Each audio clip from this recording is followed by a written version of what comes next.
Sure, let's Ready? begin. Okay. Right. Give me 1 second.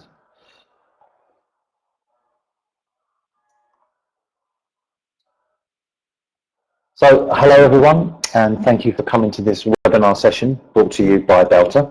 My name is James Taylor, and I'm the president of BELTA, the Belgian English Language Teachers Association. So our aim is to encourage professional development through bringing English language professionals in Belgium together to discuss the things that matter to them, whether it's face-to-face or online, like today. In our Sunday with BELTA webinar series, we are connecting Belgian teachers to the wider world of ELT by bringing our members together with teachers from around the world to watch presentations from international speakers. So hello to all of our members and to those of you joining us from elsewhere. In this month's webinar, we're joined by Divya Madhavan. Divya is a lecturer in language and education at École Centrale Paris. Her areas of interest include critical pedagogy and action research. She is the website editor for the IEEE Teacher Development SIG, and Divya has just completed a Master's in Education Research and has an MA in Language Education. She is also a Fellow of the Royal Society of Arts. Her talk today is called Action Research and the Voice of Teachers, and it's a step-by-step description of what an action research project looks like. So thanks very much for joining us today. Thank you, Divya, and over to you. Thanks a lot, James.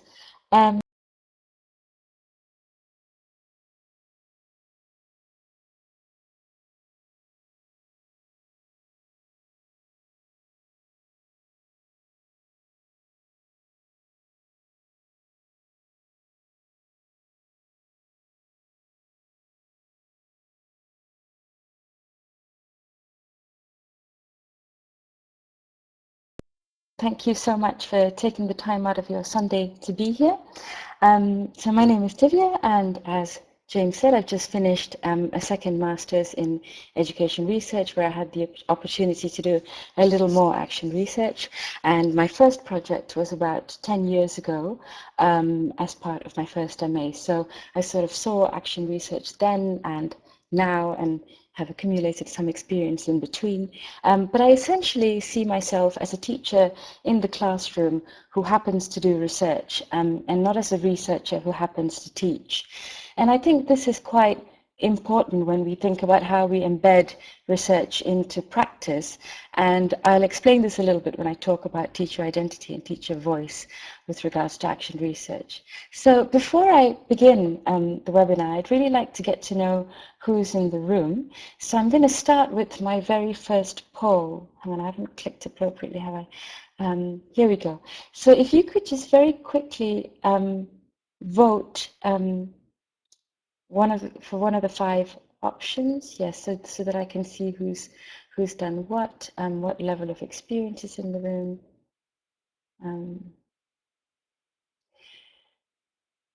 So yeah, when I say lots, I just mean if you've done like written an academic paper on it, so you've had to write sort of substantial reporting on research.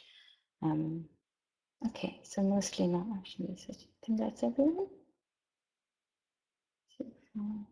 10 people. Yeah, that's everyone. Okay, thank you.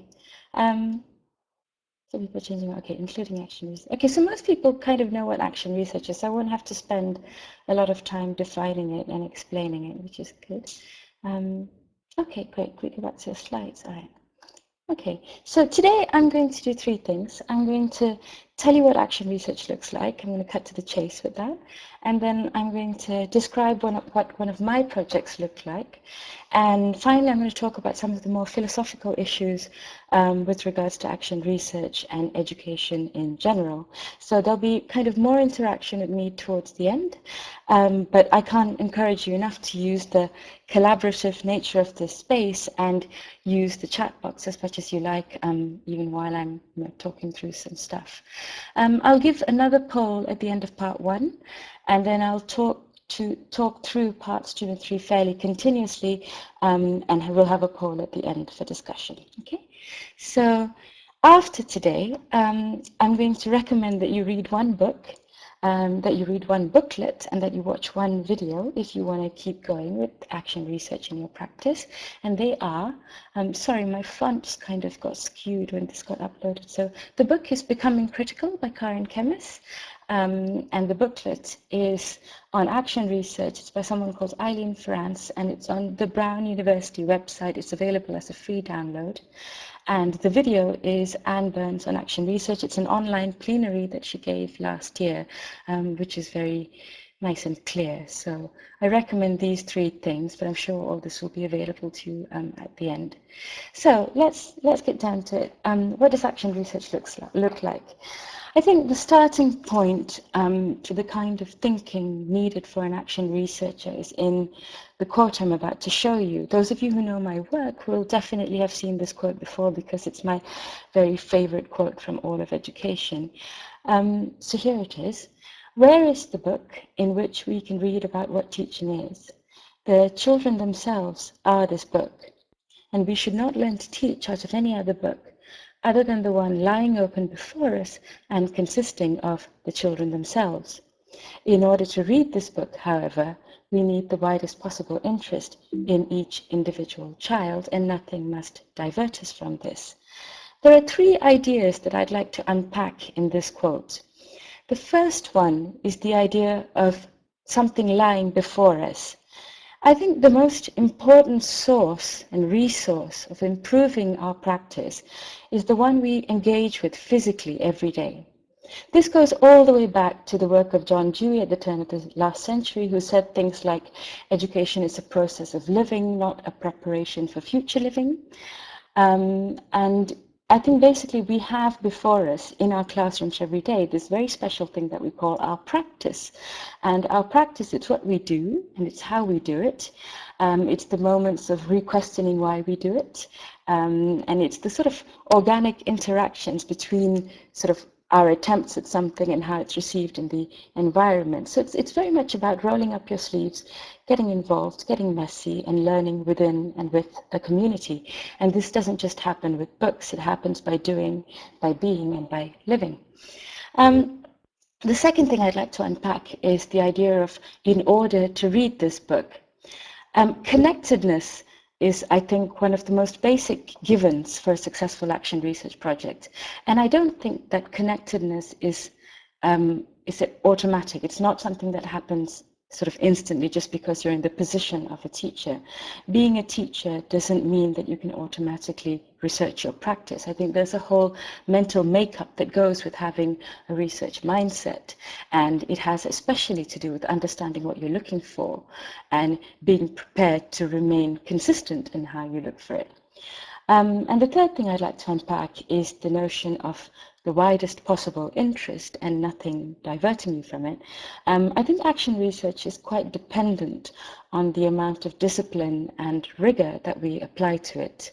So not being distracted when you're in research mode, I think, is fairly important. And this is something I struggled with a lot in the past. And I think it's one of the more important conditions for documenting and having sort of enough data at the end. And I'll talk a lot about data when I describe my own project, because that's been kind of my biggest struggle with action research in the past. So basically, I feel that the gifted teacher researchers are the ones who are truly interested in their practice and truly interested in their students. They're interested in their students who they admire. They're interested in the students who might slightly annoy them. My very favorite TED talk on education is the one by Rita Pearson, where she talks about every child leading a champion, and she has this wonderful moment where she says, "You can't like every child, of course you can't, but you still have to be interested in them." And I thought that was very worthwhile. So classroom research is often driven by change, and it is not the same as. This change is not the same as attempting something new and then publicizing its relative success or failure, because that's kind of a very linear thing, whereas action research is much more it's shaped much more like a spiral, something that keeps growing bigger and bigger. And practitioner research thus isn't a self-validating or self-advertising process.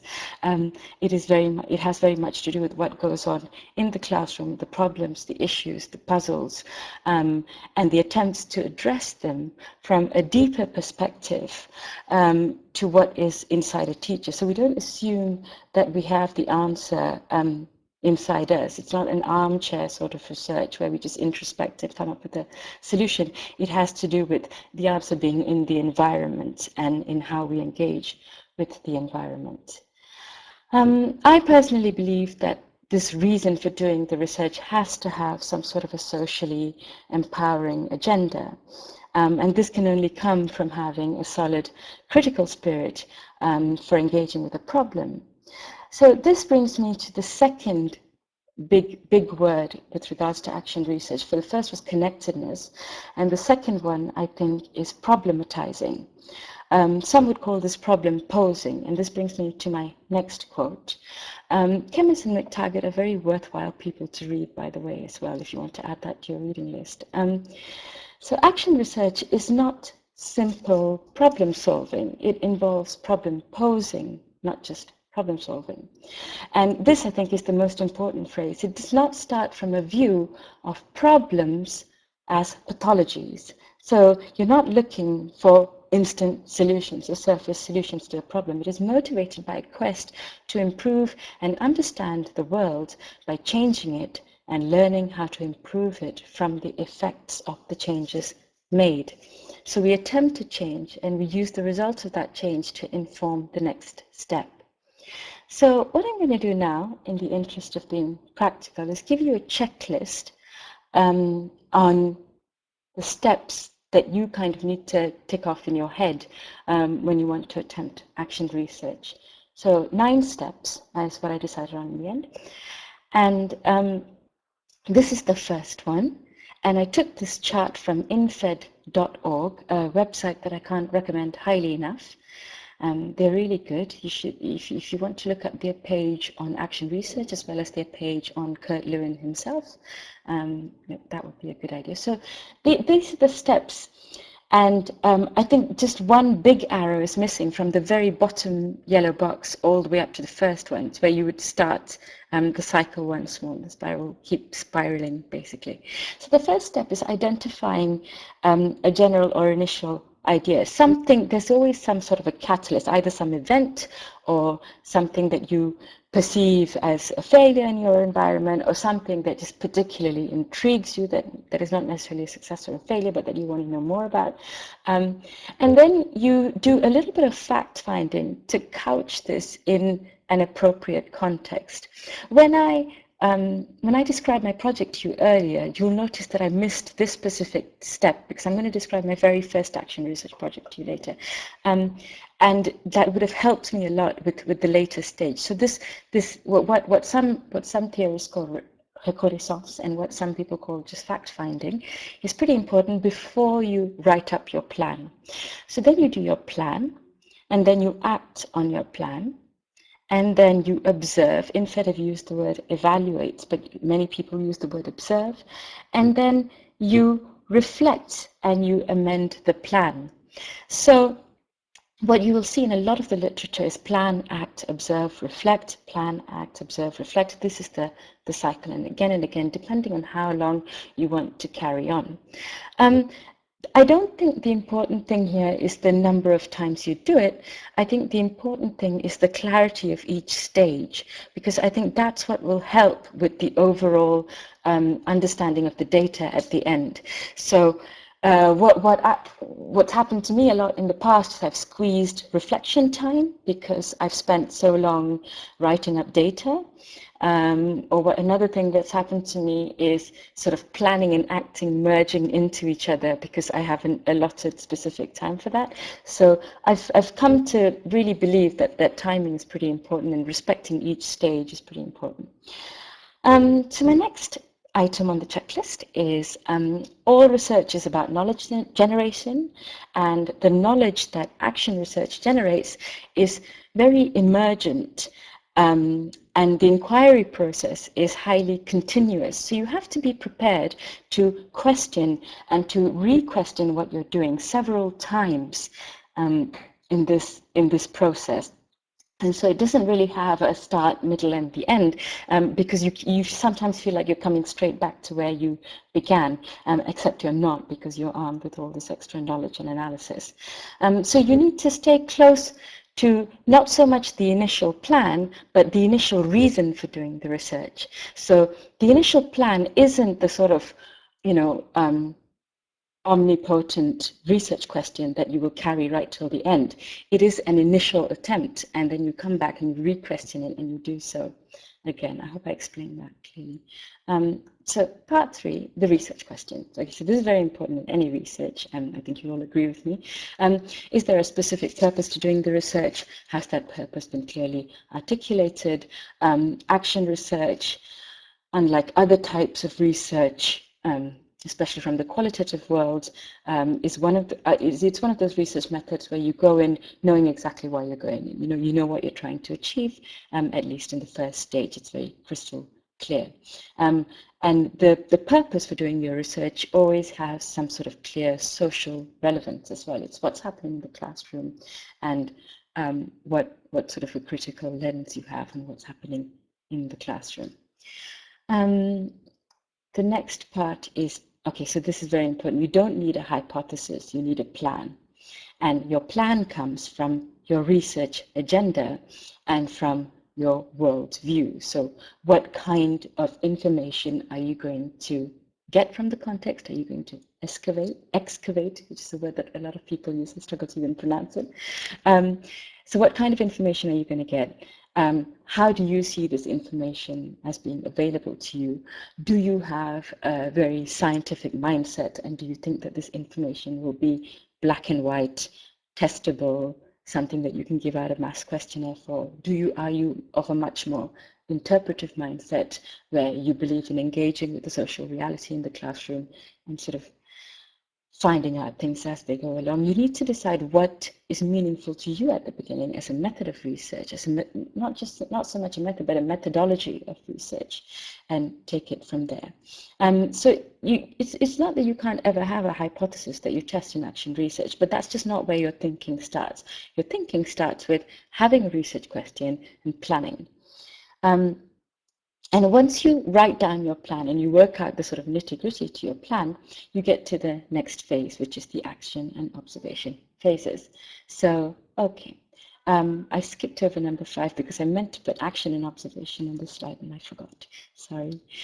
So this is so the next step is where you test drive your plan, and I mentioned before that I slipped up very easily in this stage in my early days in action research because I didn't plan for how to document data. So that's one thing I would recommend very highly. Think very seriously about how you're going to write things down, where you're going to write things down physically.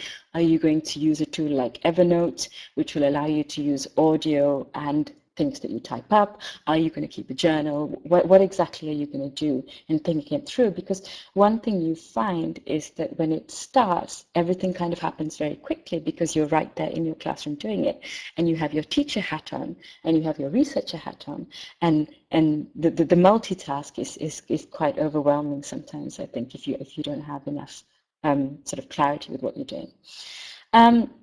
And so basically, the more disciplined I get at doing these bits, the more rewarding the project is overall for me. The next item is, when will you reflect? So I mentioned earlier that reflection time is something that I squeezed, especially in the first stage, and where giving myself a little bit more time before re-engaging with the context was important. So last year when I did my project, I timed it so that I would end the cycle just before the holidays. So I had a couple of weeks to digest what had happened and to read my notes and stuff before I went through the second phase. So if you want to think about that, time in terms of calendar time. Point 8, and I will stop talking in a minute, sorry, is, what are you trying to change? What are the individual changes? What are the classroom changes? What are the social changes? What are you planning? What are you trying to deal with? Are you comfortable with talking about these changes? Are you comfortable with doing so in academically responsible language, free of unnecessary hyperbole?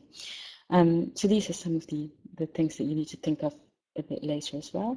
And finally, how will you report? Are you comfortable with going public with what you've done, flaws and everything? Because I think it's quite rare that research projects are perfectly flawless. I think we're all human and we all make certain mistakes and leave some things out. And I think what matters is how responsibly you report it.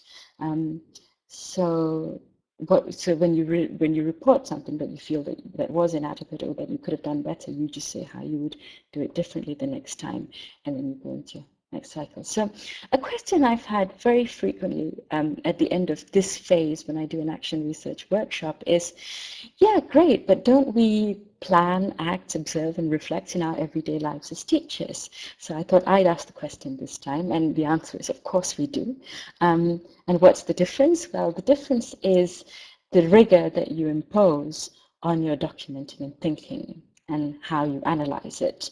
I think we might very easily test drive new things in the classroom on a normal basis, but we wouldn't necessarily document it, analyze it, and look up some theory related to it. So I think that's the sort of different, that's the mindset I talked about earlier of doing research. And so, and also there's a certain vocabulary, especially if you want to sort of write it up in an academic context.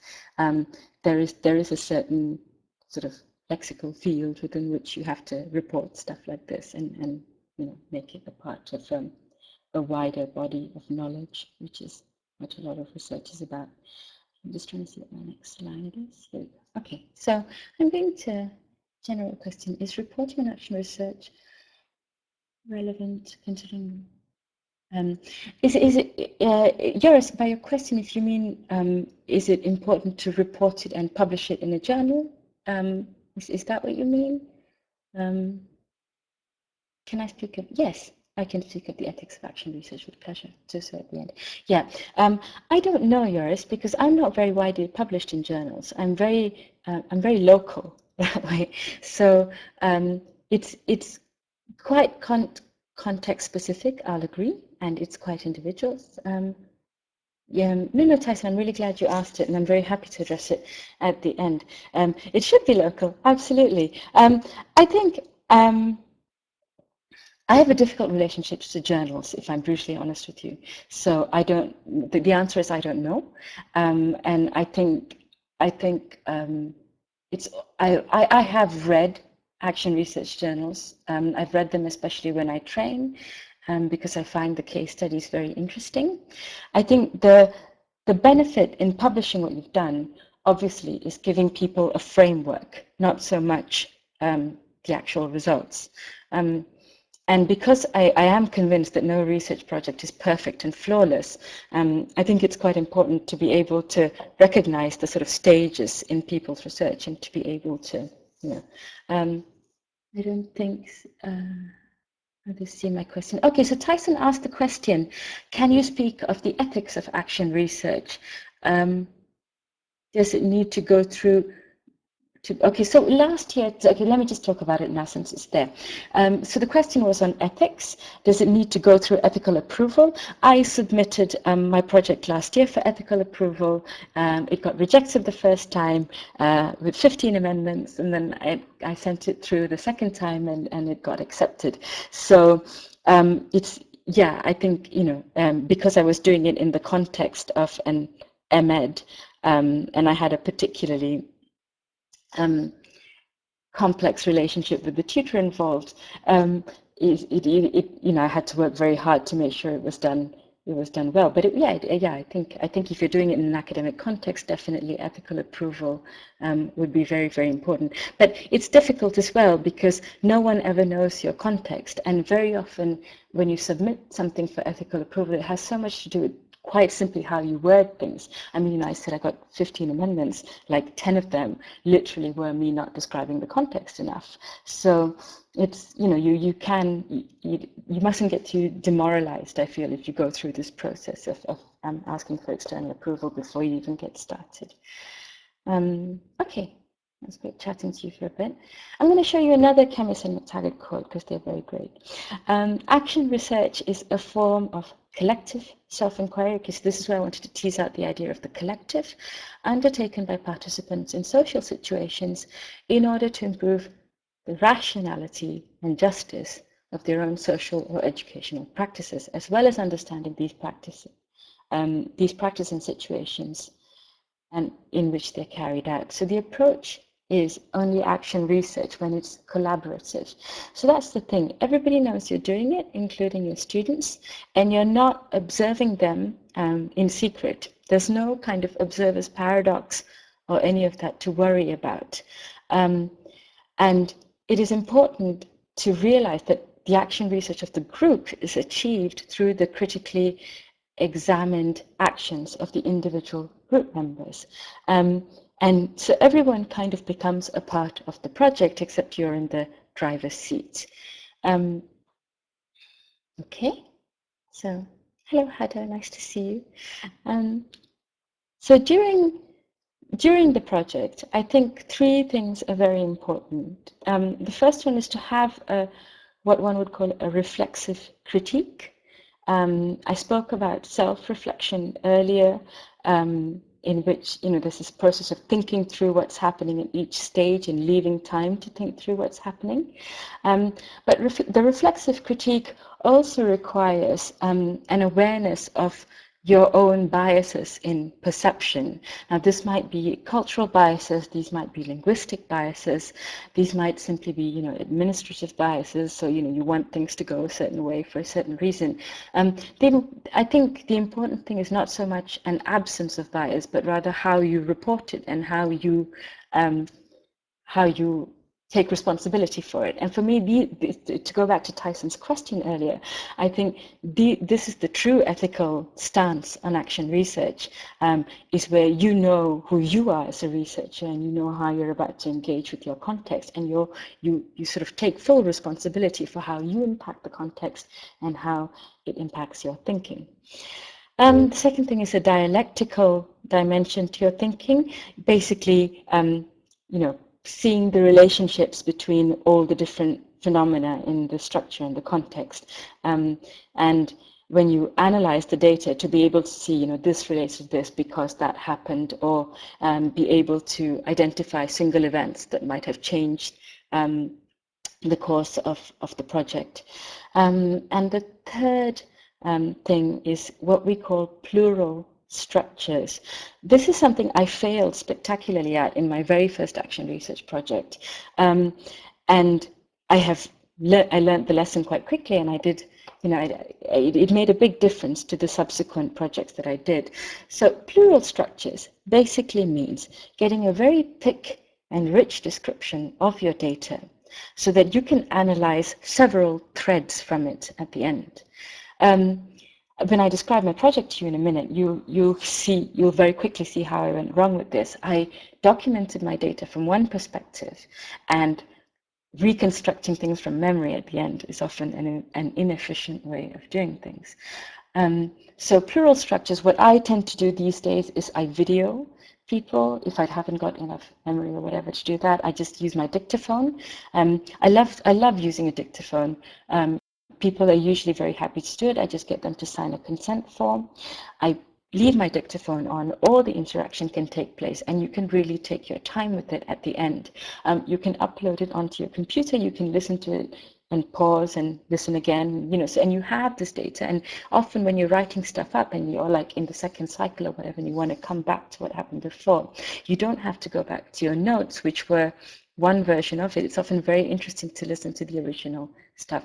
So finding some way to record it, I highly recommend, and dictaphones aren't very expensive, so this is probably a very good investment if you wanted to do this more regularly. Okay, so next. Action research. Oh, this is when I'm going to talk about my project. Okay, so could we maybe go to the next poll, James? And then, okay. So it's kind of over to you for a little bit, because I've done an awful lot of talking. So I'm interested to know what aspects of your practice you would most like to research?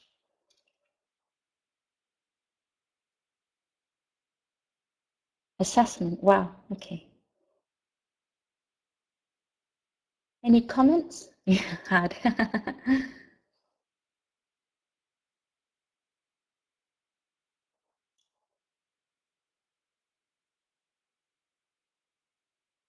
Oh, that's brilliant, James.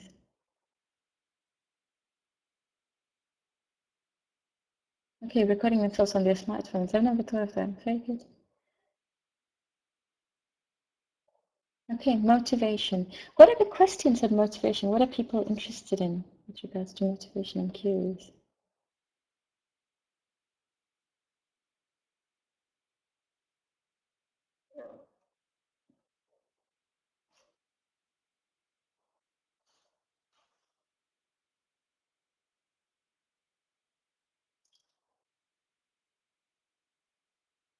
Okay, so the big ones are learner autonomy and motivation. I'm very interested in hearing a little bit more about what the motivation questions are, because it used to be something that I was very, very into. I haven't kept up with the literature in the last 2 or 3 years, but those of you who are interested in researching motivation, what would be the specific ideas? Why are students demotivated? What strategies? What is the perspective?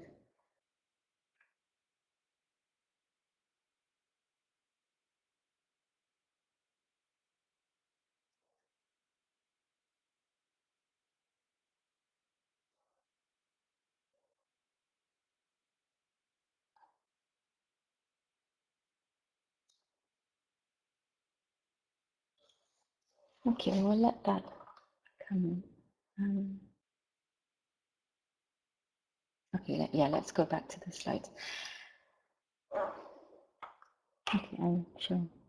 How do you motivate diversity of students one finds in the same class? Yes, yes, that's a big question, isn't it? By diversity, do you mean personalities? Yeah, very true, Luke. It's in place well. I'll come back to that header at the end. I'm just going to note it down because it's very. We can chat about it a little bit more at the end, I guess. Okay. Personalities, aims, needs. Yes. A classroom is a very, very rich environment, isn't it? And there's so much going on. I guess my next questions would be, what sort of a classroom is it? You know, what do you have to do? What are you free to do? But yes, I've noted down the question and I'll come back to it at the end happily. And if people who suggested learner autonomy want to say why, maybe we could chat about that at the end as well and brainstorm together a little bit. Okay, so what does it look like? I'm going to chat to you about one of my action research projects. I haven't created a nice Venn diagram or anything to talk you through it. I'm just going to chat to you about it. I'm keeping this very conversational and hopefully very mentally visual. So I'd like to add the quick caveat that this isn't a formal academic report of what I did. It's just my conversation with you about a project I did 10 years ago. So 10 years ago, I did my very first action research project. I was in the middle of my first master's, and 10 years ago, action research, I would say, wasn't talked about in ELT as much as it is today. And I didn't really, and sort of the online world of research existed, but I still remember going to the library and photocopying journal content and things like that. So I guess I wasn't aware of the buzz around action research at the time. And so I was doing my MA. I had decided to do my dissertation on curriculum design, but one particular incident happened to me, and I went to my supervisor and said, you know, listen, I could research curriculum design like we agreed, but there's something that happened a week ago, and it's really puzzling me, and I'd like to somehow deal with it, but I'm not sure I know how as a teacher, and I feel I need to think about it a little bit more. That was loosely the conversation we had. And I naturally used a lot of the key words. I was puzzled, so I had some sort of problem or an issue. I knew that the answer wasn't inside me. It wasn't something that I intuitively could respond to. And I knew that there was something going on in the context that I wasn't completely aware of. So my supervisor responded, well, that sounds like action research. Why don't you do that? And I said, what is that? And he sent me reading in the right direction. He told me to read Becoming Critical, which I recommended at the beginning of the webinar, but I didn't because it was very thick. And I read David Newnan's stuff on action research instead, which is very good as well. And it got me started. And so let me tell you a little bit about the project now. The context is an intensive English language program in a bilingual school. I was teaching lower secondary at the time, and it was 10 hours a week of English for students who didn't speak much English or French. I work in France. So they would spend the first year doing extra English so that they would assimilate into their school environment more easily. And the idea was that their overall integration would be better if they benefited from a language boost of this kind. They'd had fewer hours of history and geography and more time with me, their English teacher, so 2 hours a day of me time. So my role in the context was these 10 hours a week with these students. I taught some very informal history and geography to sort of compensate for the bits they were missing with their subject teachers. But my job really was to bring them up to speed in terms of the English language. My students were about 10 years old, and I had 14 of them. And now I'm going to tell you about how I performed my role in this context, because that's quite important. I didn't realize at the time how important it was. I did my CELTA equivalent in 2002. So it was 6 weeks of intensive training, and then I went into a classroom very firmly believing that grammar translation was the dark side and communicative language teaching was the force. And so I took on what I would now describe as a very weak form of the communicative method. I was charming and I was very concerned that everything should be fun, and otherwise I shied away from what I would now see as very necessary structures for this level of beginners who had such urgent language learning goals that had such a huge impact on their scholastic life. So another thing I should say about how I performed my role is that I was struggling. I struggled mainly with discipline. I hadn't really taught that age group before, and 3 months into the school year, I wasn't really sure if anyone was learning anything. So I'd applied so little structure at the beginning in the name of being communicative that I found it very difficult to bring it all back under control later on. So what was the incident? What was the incident that made me go to my supervisor and say, I'm puzzled? The incident was a student coming up to me one day and saying, where's your cane, teacher? And of course, he didn't mean a cane that I would whack him with.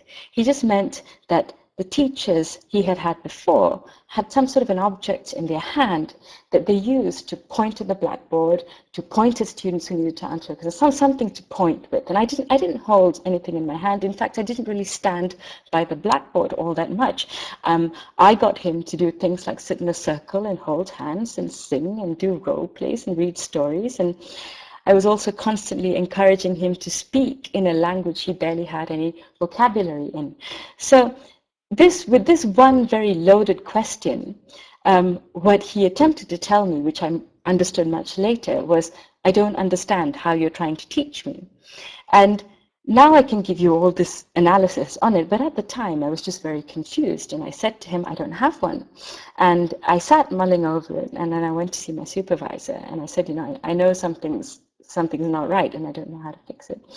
And so my plan was based on 2 keywords, discipline and authority. And I knew that I was failing at both. And the image of the cane told me that the student at least was struggling in the same way. The reading I did, I told you that I read insufficiently at the time, and the right thing would have been to go and read Becoming Critical, as my tutor told me to. But I could have done a little bit more reading on various cultural interpretations of classroom discipline. I could have read things like Robin Alexander's brilliant study, if you want to note him down, I haven't put him on the slides, on pedagogies around the world. So there was a lot more that I could have read at the time, but I didn't do so, but this was 10 years ago. So my research question was basically discipline and authority. And I the specific question was how my failure to discipline these students related to the standard of discipline they were used to. Because I was so convinced by my belief in the communicative method that I also felt that, yes, I know I was cringy, I also felt that there was interference from these previous classrooms, these previous teachers with their canes in their hand, trying to sort of interfere with the space I was trying to build for my students. So my plan was to find out what their classrooms from before was like, and to note down the differences with the space I was trying to establish. I decided in my plan that because they were only 10 years old, I could get away with doing a huge role play activity. So I brought in Lego, and I brought in little Lego figurines, and they each had to do a spontaneous presentation of where they were a year ago in their classrooms. So what their classroom was like, they had to build it, they had to show me how the chairs and tables were laid out, where the teachers stood, where the students stood, and so on.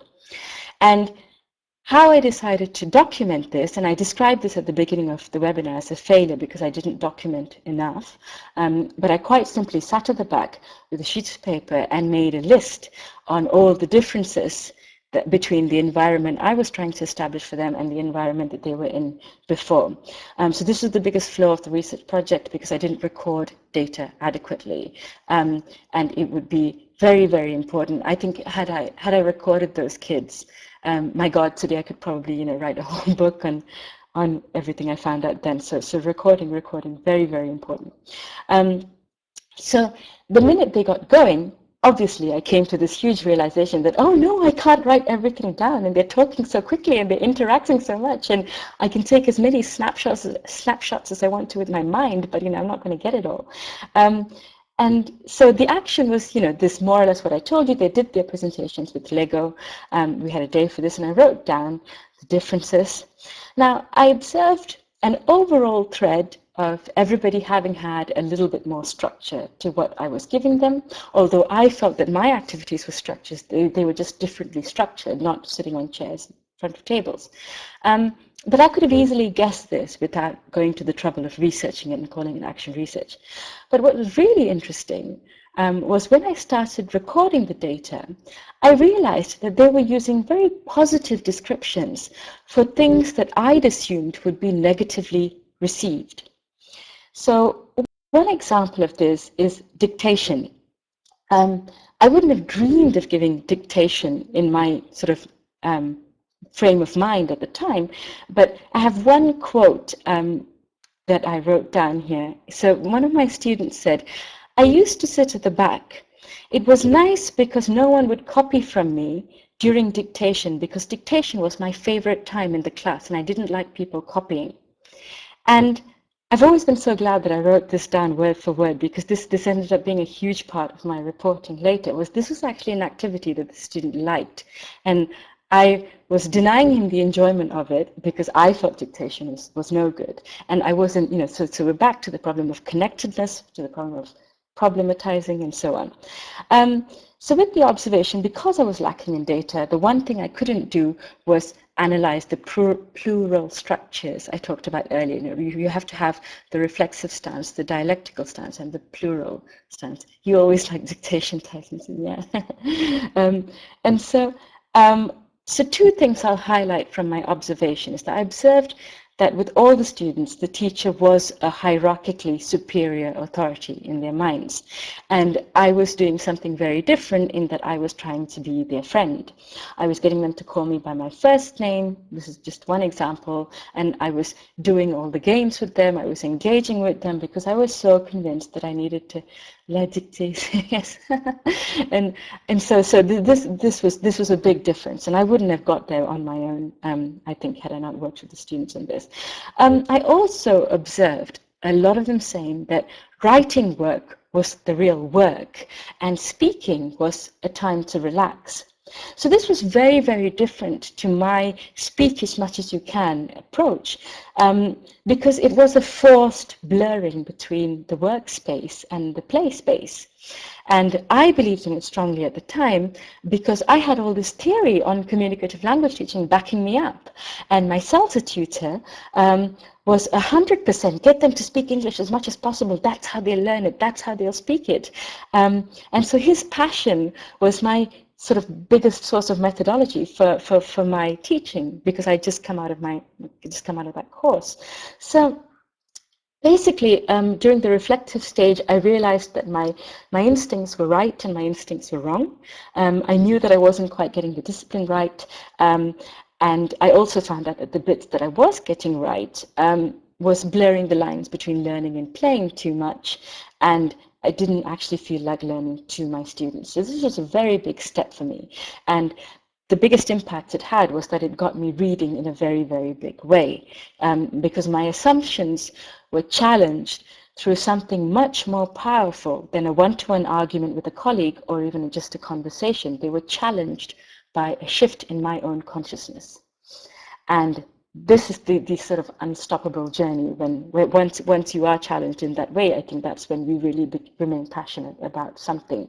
So I devoured a lot of the literature on scaffolding after this. I read a lot of Vygotsky and Montessori, and I worked out a new plan where I would incorporate specific structuring strategies in the classroom and work out the communicative moments within them. My growth as a teacher at this point was enormous, in fact bigger than when I did my CELTA. And this started with everyone doing a little bit of dictation every week. So that got me onto my second cycle. I only went through 2 cycles with this project for the simple reason of time and being on this MA course. But I had such dramatic improvements on my initial research question, which was discipline and authority. And I got very, very far with it, and I was very excited by it. And all I can say is I would have never have got this far had it not come from the students themselves. And this is how I came to believe so deeply in action research. So let me just quickly catch up with the chat box, because I see that a lot's been happening, which is great.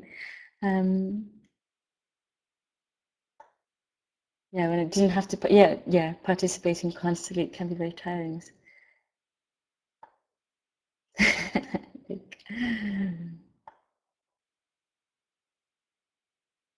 Yeah, workspace and play space. I've ended up exploring that a lot more, because the action research project I did last year for my MEd was on participatory pedagogy.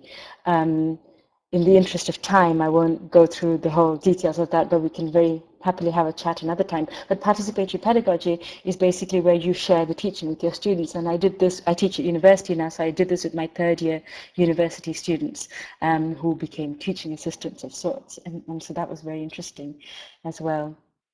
Don't stick with the prejudgments. So true, so true. Go with the flow. Did I do needs analysis of the student? No, because they were 10-year-olds who really didn't speak very much English at all when they arrived. And I had to wait 3 months before I could meet their parents at a parents' evening. And of course, a lot of their parents weren't able to communicate with me all that much either. So it was, it was difficult. But the biggest lesson from that is I had this completely, opaque lens on what language learning was. I had my idea, and that was it, and that should never be it. So, okay, so that was my project. Time is running out, unfortunately. So, we've done poll 2. I keep forgetting the slides, don't I? Okay, part 3: action research and voice. So now I want to talk about some of the wider issues around research. And I said in the blog post preceding this webinar, which BELTA very kindly published, that my journey as a researcher has been one of demystification when it comes to the hierarchy of the research world. Now, I'd like to just clarify that this is not the same as disillusionment. I'm by no means disillusioned with research, as I hopefully demonstrated. I still think it's one of the most powerful tools for understanding anything. But I just realized the extent to which this powerful tool is also used as a tool of power. And so It's used as a tool of power, I think, especially in everyday discourse, and this will be familiar to you, Tyson, because you know the post really well. But there's one particular phrase that I take issue with, which is emblematic of this, and that phrase is research says. And my problem with it is when you say research says, it skews several things. It skews the general opinion of what research is. Research as a concept becomes a yardstick by which we measure all successful practice, with often insufficient regard to context. And throwing in a comment about research often shuts up a conversation more than it opens it, because research is somehow higher than us. It is the result of hard academic labor that many of us feel we haven't done or have access to. It's very often firewalled, as most journals are, and so we cannot really question. So this is yet another thing that I think distances academic practice from teaching practice, and the action research is very beautifully situated between these two things. And I think when research becomes an intimidation tool, however well-meaning, but when research intimidates like this, it raises a barrier between those who can and those who can't. And I feel that this barrier is particularly poignant when it is raised against practitioner teachers. And the reason I say this is because I feel to say to a teacher who's in a classroom every day that they must do research in order to become a better teacher is patronizing. And it reduces the research itself to yet another badge on a CV. I don't think every teacher needs to do research. I think many teachers have perfectly happy and fulfilled careers without being researchers. But I think that certain reflective processes in most teachers and in most teaching could benefit from research. But I don't think enough clear information that isn't firewalled is available on what research is and how it needs to be done in order to be done well. So it's often very wrapped up in academic jargon.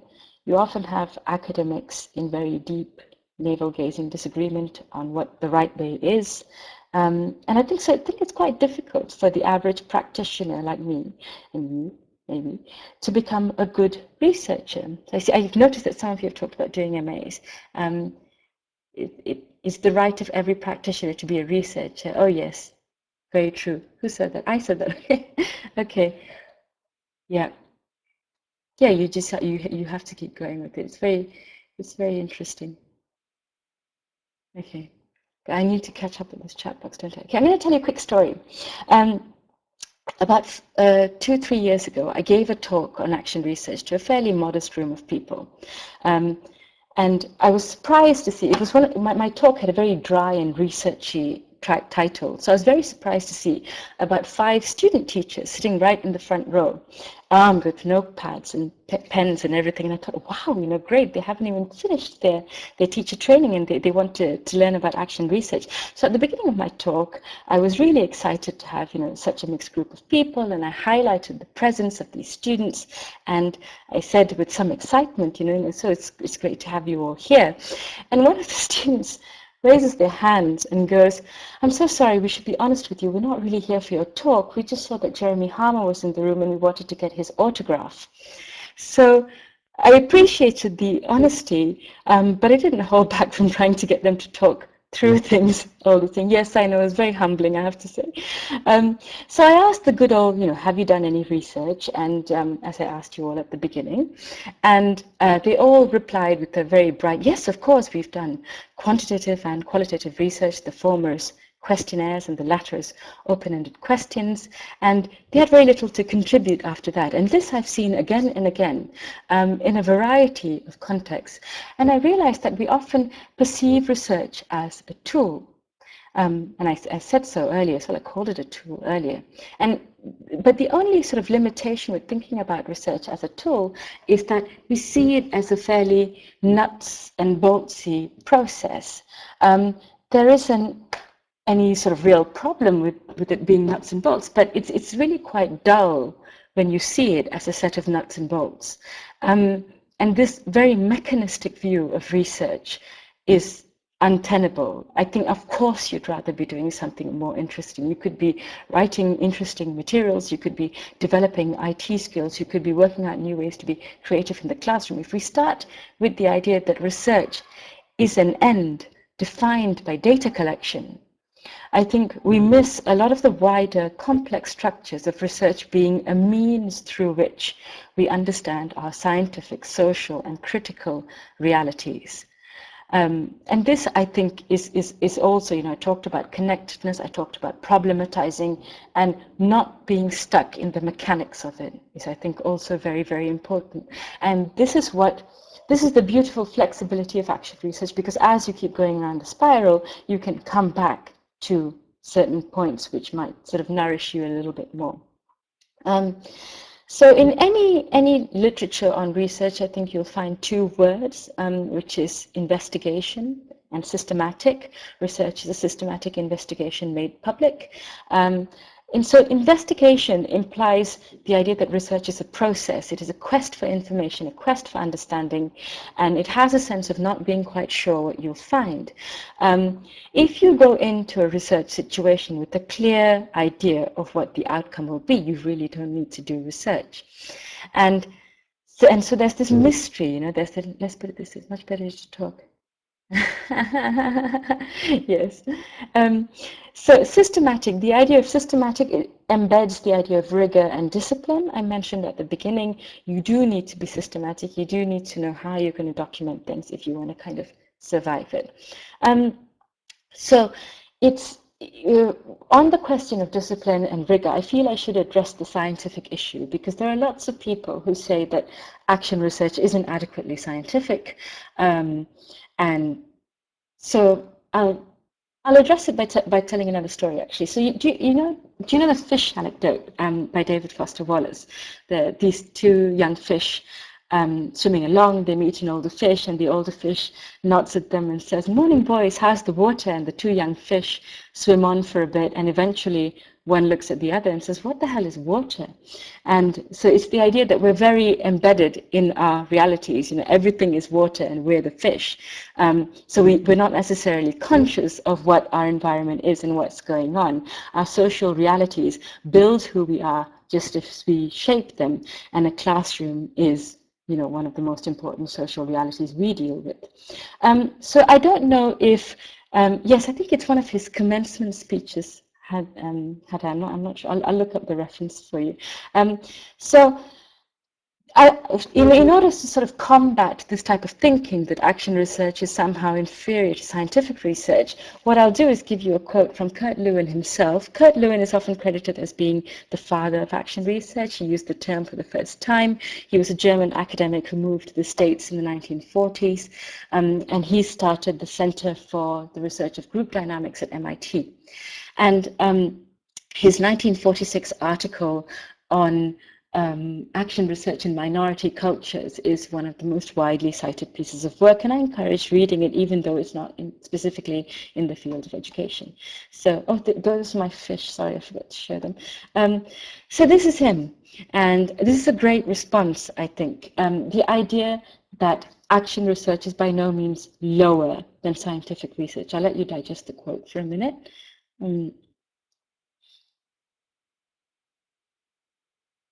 And the idea that it compares itself to various forms of social action and it leads to social action. I think that's very important.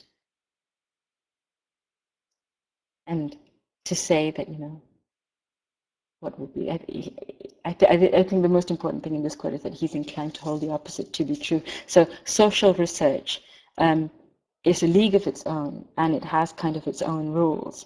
And this is where I reach the end of what I have to say. I think I'll say quite simply, as I said at the beginning, work out your connection to the context and take everything from there. And if you worry too much about impartiality and neutrality, you will only paint one side of the picture, I think. So I think everything is data. I'm one of those researchers who think that everything is data, and it just depends on three conditions: the lens you choose to apply to it, the rigor with which you treat it, and the discipline with which you analyze it. And you can get very far with those three things under your belt. So I'll conclude with the final poll, James, if that's okay. And so if we could have poll number 3, there you go. So who do you have the most meaningful dialogue with about your teaching practice? Who do you talk to? PLN, okay. Students, okay. Oh, the partners have the partners don't really feature in this one. Yourself, okay, yes, I talk to myself about my practice a lot. Okay. Very interesting, very evenly spread, interestingly, apart from the PLN. Yeah. Not so much to the students. Okay. Great. I'm happy to, James, bang on time. I'm happy to chat. I'm happy to address any questions. I'm happy to talk about, and he's very wise. Yes, I'm sure he is.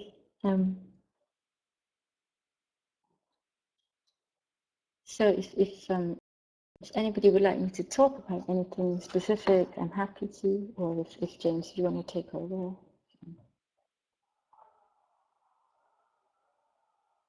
Okay. Okay.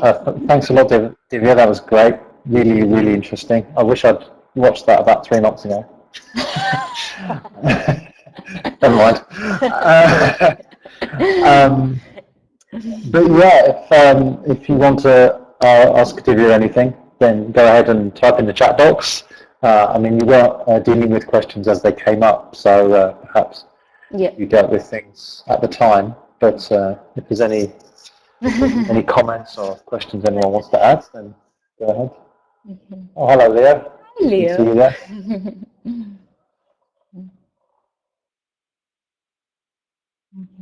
Thanks for coming, yours.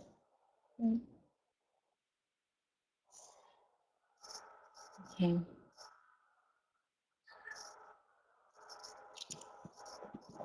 A few people typing, so we'll just see what people have to say. Sure. Have you written more blog posts and articles on the action research you did in your class? No, not yet is the answer, but I've had lots of conversations and I use them in my workshops mostly. But yeah, I'll probably blog the one I talked about today. I'll probably look at this was soon, yes. Okay. Adi, Rajan and I are going to write a collaborative report of this webinar. He's been stealthily taking notes on the side, so we'll blog that somewhere. Great. Okay. Okay, so thank you very much, everyone, for coming. And of course, thanks to Divya for this presentation. Recommended readings. Top recommended readings is definitely becoming critical by current chemists. I said that I didn't read it when I should have, and I read it later, and I just thought, I wish I'd read that 6 months ago. So yeah, definitely becoming critical. You're going to buy one book by that one. Yeah, Becoming Critical, Current Chemists, 1986. It's on the slides. Okay. Okay, so if I could just, I mean, feel free to stick around and chat, everyone. You're more than welcome to. But if I just want to give a quick plug to our BELTA Day on the 25th of April.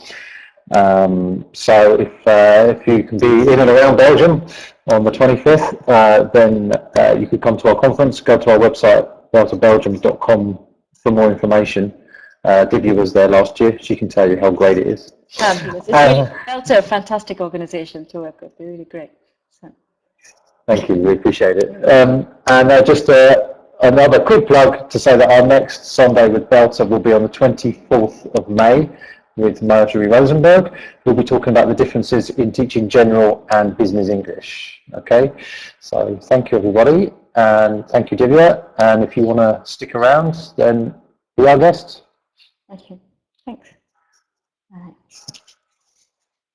Okay, bye. Thank you. A bientôt. Okay.